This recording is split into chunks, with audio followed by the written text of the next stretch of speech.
चालू चालू चालू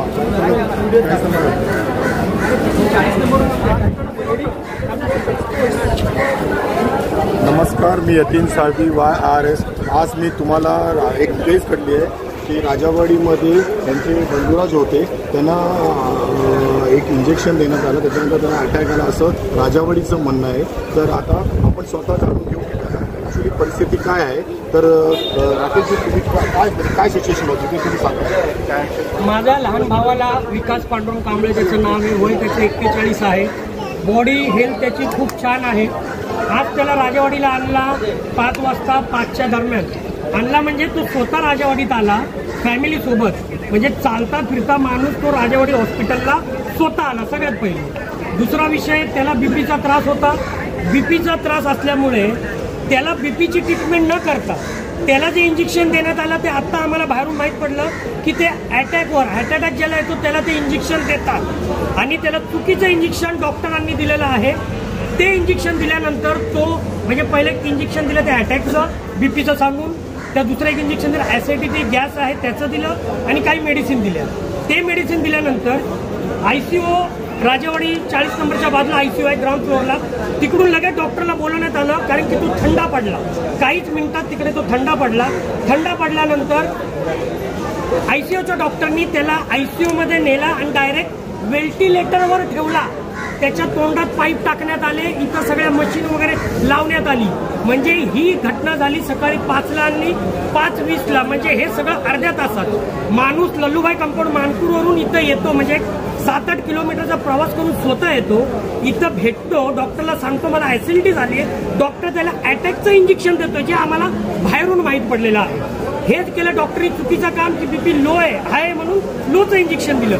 आणि इथं आल्यानंतर ICUला त्या लोकांनी बीपी हाय व्हायचं इंजेक्शन दिलं. म्हणजे एक देतोय बीपी लो व्हायला, एक देतोय बीपी हाय व्हायला. आणि आता आम्हाला बाहेरून माहीत पडलं की डॉक्टरांकडून त्याला जे इंजेक्शन दिलं ते अटॅकचं आहे. त्याला अटॅक आलाच नाही तर तुम्ही अटॅकचं इंजेक्शन कसं काय दिलं? बरोबर आहे. तर माझा हा प्रशासनाला हा सवाल आहे की आम्हाला त्यांनी लवकरात लवकर केस पेपरची कॉपी द्यावी.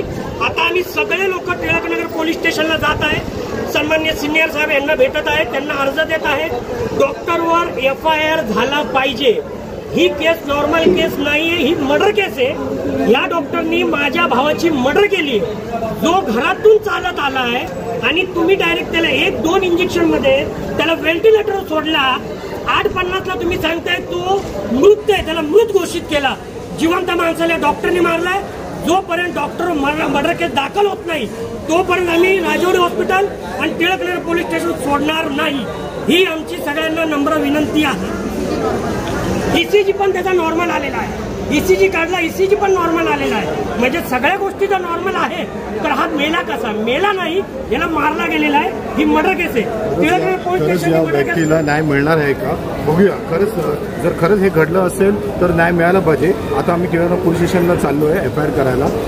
तर ते पोलिसांच्या थ्रूच आपण याच्या न्यायाची उमेद करू.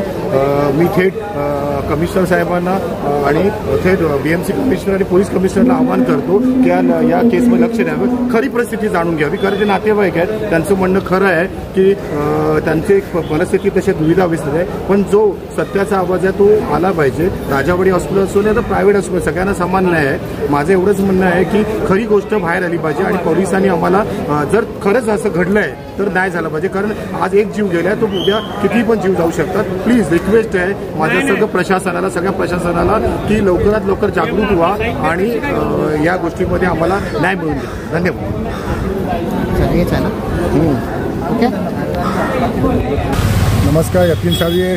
शेवटी आता सकाळी 9 वाजल्यापासून ते आता वाजतात आहेत 4.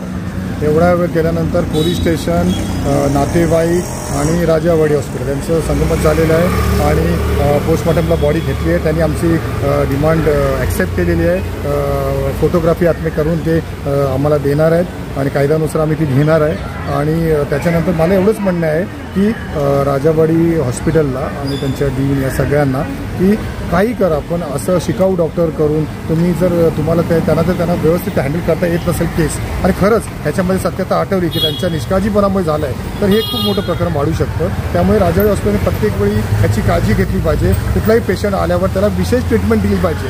त्याच्यामुळे त्याला जर कुठल्या गोष्टीची ट्रीटमेंट, आता नातेवाईकांना संशय येण्यासाठी त्यांनी शंका ठेवाव्याच का, तर याच्या राजेवाडी हॉस्पिटलने खूप म्हणजे, नाहीतर याच्यानंतर टिळकनगर पेशंट सागरचं खूप मोठं आंदोलन तिकडे होईल. हे राजेवाडी हॉस्पिटल बघा क्राऊड किती उभा आहे तिकडे, एकदम याच्यापेक्षा जास्त क्राऊड आहे. लोकांच्या भावना आज तीव्र आहेत.